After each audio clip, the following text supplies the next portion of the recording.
welcome back to my channel. I'm your host Miss KK and this is The Wave, your weekly show on all things money. On this show, we get to dissect topics related to personal, family and business finances. Our hope is that by the time we get to the end of the series, you'll be better equipped to make sound financial decisions. If you're new here, thank you so much for stopping by. We really appreciate having you. Please consider clicking the subscription button in the below so that you can be notified every time I upload a new video. And if you're already a subscriber, thank you so much. We really highly appreciate your interaction and comments in the comment below. Right. Today we are closing off our week series on wedding finances, and if you are just joining us, we've been talking about wedding finances, and today we are running off with honeymoon costs. Monday we spoke about the engagement costs. Tuesday we spoke about bridal shower costs. Yesterday we did speak about the actual wedding party, and today we are closing off with honeymoon. So remember also that we are speaking this topic in context of a hybrid culture. We are not talking about extremely, Western wedding. No, we're talking about extremely African wedding. We are speaking about the fusion between those two because ultimately that's what we see happening. And I'm also speaking this in context of what happened in our personal experience, and it's up to you to decide what portion of advice or what portion of information you can use and what portion you can sort of disregard. Right. So honeymoon is really that just getaway for couples after they got married to just unwind and enjoy finally having tied the knot. And for a lot of people, this normally happen immediately after the wedding because they just want to, offload and relax after that has been completed. But for us, it works slightly different because we got married on the 18th of December. So that was just 1 week prior to Christmas. And we needed to still be home to spend Christmas with the family, and there was also the annual farming trip that the family takes to, the kettle post. Plus, when you get married, you normally have families and friends coming to greet the newly wedded couple, so you don't want to be, nowhere to be found when people come and visit you. So we thought we're gonna defer the process and then maybe go to honeymoon later. Plus, I've actually been away from work for some time because of the wedding process, and I know my workload was piling up. So I just wanted to get back to work, clear some of that work urgent backlog, and then we can, finally go on honeymoon when we're rested. So I think we found time around about April, May there. We found time for a week to eventually go on this honeymoon, and I'm going to just share some of the cost consideration from that experience and some of the activities that we did so that you can contextualize what you can actually do with the money. So remember in the video that I mentioned last week about the budgeting costs, I did mention that you can either book the trip yourself or you can book it through someone. From our experience, we did it with Lazilia Travel, an amazing local sister that is doing the most in this industry. So we initially wanted to go to Zanzibar for that trip, but the flight costs because of Corona has just been so excessive, and the borders situation of lifted lockdown was a little bit uncertain. So we thought, let's just do a local trip, and then if we do find the time later, or if we do find the money later, we can then go for another trip. It doesn't have to be honeymoon, right? So sister did everything. So we paid upfront some of the things because she needed to secure the accommodation, but we also paid for a little bit later for things like activities and car rentals, etc. So we didn't have to pay all of that upfront. Some of it we paid upfront, some of it we paid later as she needed to make the bookings right. So some of the cost consideration here was mainly the accommodation cost because ultimately we needed to sleep somewhere, and she did it in such a way that we were lodge hopping. We didn't pack a lot of clothes we didn't want to settle into one hotel for too long. We wanted to have the experience of a different environment so that should we want to go back to the same environment later, to the same hotel later, we do know which lodge is the best, which lodge offers the best breakfast, etc. And that really worked well in the sense that we were always looking forward to the next day. How will that lodge be? How will the breakfast be there? How will the dinner be there? Because like I've mentioned, she organized everything in such a way that dinner was included, breakfast was included, activities were included. So the only thing really we needed to do is pay for lunch. But because we were so tired or busy around lunch, we either just ate a snack or we actually went to buy takeaway in town, actually on one occasion. Okay, right. So we started the trip in the north, but it was a little bit difficult for her to arrange, and we had to change the route because I then went to the north with work and my husband was in Walvis Bay, and those two are 700 kilometers apart. So it was now a consideration of, does my husband book the car rental from Walvis Bay, drive all the way to the north, pick me up, and then we start the trip, or do I return with my team back to Walvis Bay, then we can start the trip here? Or how will it going to work? Or do we meet somewhere in the middle? But ultimately we decided my husband must come down, we must book the car in the north, and then we will drop the car in Walvis Bay. But if you do that with car rentals, they charge you an extra fee for dropping the car in the different location, because that means they now need to arrange for the car to get back to the airport. So we got the car from Ndangwa Airport, then we dropped it in Walvis Bay Airport. Okay. So that's how really the admin and the organization of the trip went.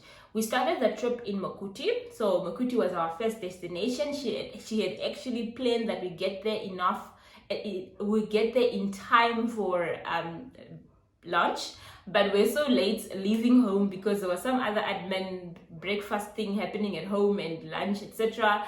And yeah, we couldn't make it at lunch, so we missed that Makuti buffet lunch, but we made it in time for the dinner, which was really amazing.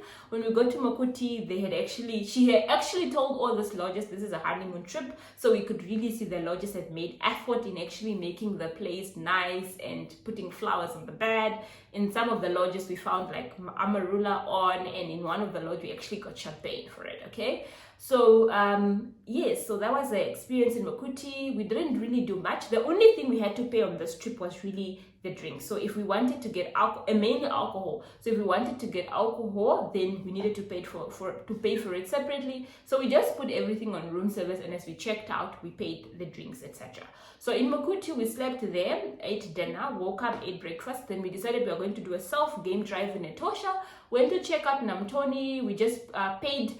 When we got to Etosha, we just paid parking fees, the gate entrance, the park fees, yes, the park fees where you pay at the entrance when you get into Etosha, because that wasn't part of the, that wasn't paid up front, because, it was never really certain whether we're going to get into Etosha itself or not. So we did a self-game drive, and then we exited to go to our next destination, which was Divundu. So we drove via Tsumeb, checked out, stopped by Tsumeb, greeted a few friends, and then Grootfontein, and then off we went to Divundu. When we got to Divundu, I must say the car we got was really fuel efficient. We got a Polo of some sort. I don't remember what the make is. I'm gonna put the photo here if I find it, but it was really fuel efficient. We did not spend a lot on this trip actually, even if the distance was quite stretched out. So that was the one thing, a plus thing of that car. We got the first destination after Makuti was Nunda River Lodge, and it has incredible views. I'm gonna leave a picture here as well. And we got there, ate dinner, because we got there around about 2-ish, 3-ish o'clock there. Then we had dinner there, and they told us we are booked for a game drive the next morning. We must just let them know what time we want to do the game drive. And the good thing about all these activities, it was just for us. None of it was group activities. It was just the two of us. So we told them we'd like to have, the game drive after breakfast. So we woke up, went for breakfast, then off we went for game drive. Then we checked out, we left our bags already into the car boot, because we were checking out to go to the next destination. So we don't want to go back to the rooms after the game drive, so we just arranged it as such. Then from the games drive, we went to I think we went to check around town a bit. Then we went to the next lodge, which was Mahango. Mahango is an incredible, nice lodge, especially with regards to their breakfast cruise. So in the morning there was so we got, actually before the breakfast cruise, we got to Mahango. There was a fishing activity paid for at sunset. So at sunset, around about 3 to 4 o'clock ish day, we went to this fishing experience. It was just us and the tour guide. They teach you how to fish in the river. If you catch a fish, you throw it back, unfortunately, in the river. And then also it became a sunset cruise. It became a sunset cruise, and yeah, that was about it. Went back for dinner, and then the next morning it was the famous Mahango breakfast on the boat, on the cruise, and it was really nice buffet there. Now everyone that has overnighted in the lodge actually get to the boat. It's quite big. I don't know if they're even called boats. Yes. you get to I'm gonna leave a picture here. Everyone gets there. There's the chefs are on board. You can order your omelette, order your eggs, whatever you want. And then I think it's a 2-hour sort of ride, and you really get to relax, eat, and enjoy. So that was Mahango. Then after Mahango, we checked out. We went to Divava, right?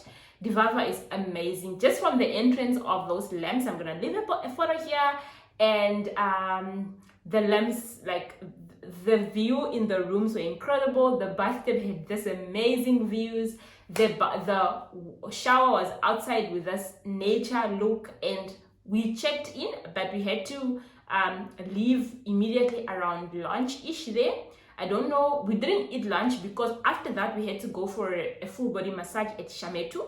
We didn't actually sleep at Shametu. Shametu, we just had the massage, full body massage. I think it was a 1 hour 30 minute, I don't recall. It was really nice.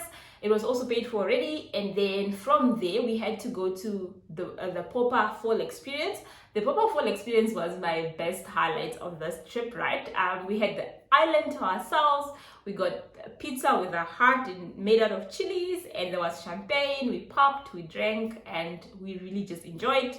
And that was also almost accompanied by a sunset type of thing, because the people there are so patient, and they are told it's a honeymoon couple, so they don't really rush you to do anything. And we took some amazing photos on the cruise. It was really nice. And then from there we went back to Divava, because we were sleeping at Divava that day, and had dinner. And dinner at Divava was a 5-course meal. There was some pre-starter thing, then there was a soup, then there was starter, then there was main course, then there was dessert, really. And we met also these other couples that were there, but we bumped a lot in each other on the various activities. But they were staying at one lodge and then checking out activities of the other lodge. Unlike us, we were hopping, and they also didn't have the trip planned. They were finding out about the activities as and when they went, and they were like, that's really nice of what you guys did at the island there. So we didn't know they offer such things, but we would also have not known if sister didn't do it for us. So that was the nice thing about it, right?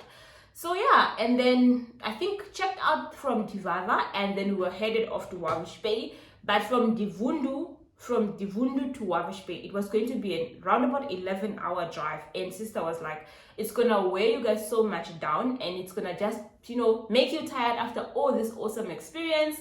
And she's gonna break the trip in between so that we find some cheaper accommodation there in between to just overnight, have breakfast, and then continue the trip. So we decided the best place to actually break this trip would be Nochivarongo. So we found a cheaper accommodation, which was Ochivarongo Crocodile Farm, and it was just a bed and breakfast, so they don't offer dinner. So we got there around about maybe 5 o'clock-ish there, and we were told they don't offer dinner during the week, so we had to go in town to just sit down for dinner. So we went out for dinner that night. I think we went to Dross or something, met up with a friend there, had dinner, came back, and then had breakfast the next morning. I checked out the amazing shop where I bought like this amazing strawberry jam. And after that, my husband bought crocodile meat. I was like, nah, I'm not eating crocodile meat, you can let me out. So yeah, it looks like chicken, right? But I didn't taste even. I'm not gonna do that. So yes, that was about it. And then we drove back to Wavish Bay after that. In between there, we wanted to check ourselves in Omaruru Game Lodge, and we're like, no, it's been almost nearly a weekend, we're just hopping here. So eventually we resisted the temptation. Off we went, because we actually had an extra day on the car, so we technically could afford to do another trip in between there, but no, we didn't do it. Yes, so we eventually got home. After that long trip, it was like a week's long, and we had to wash the car the next day and return it to the airport. The car was booked for an extra day so that we don't rush when we drive back. And yeah, we went back took the car back to Wavish Bay Airport. The nice thing about this trip is that we didn't have to pay for the rental deposit for that car, but that was just an arrangement that we had with sister, because she was confident that we're not going to do anything to the car. And yes, that was really about it. So if I look at all of this, the cost that we had to pay to sister was around about 16,000. And if you look at the extra cost of the things we bought on the trip, the gift we brought along, the experiences we added in between there, etc., the fuel, it was going to cost us round about, together, the honeymoon experience, I would say it's between 23 to 25,000. So yeah, we did all of that in that amount of money.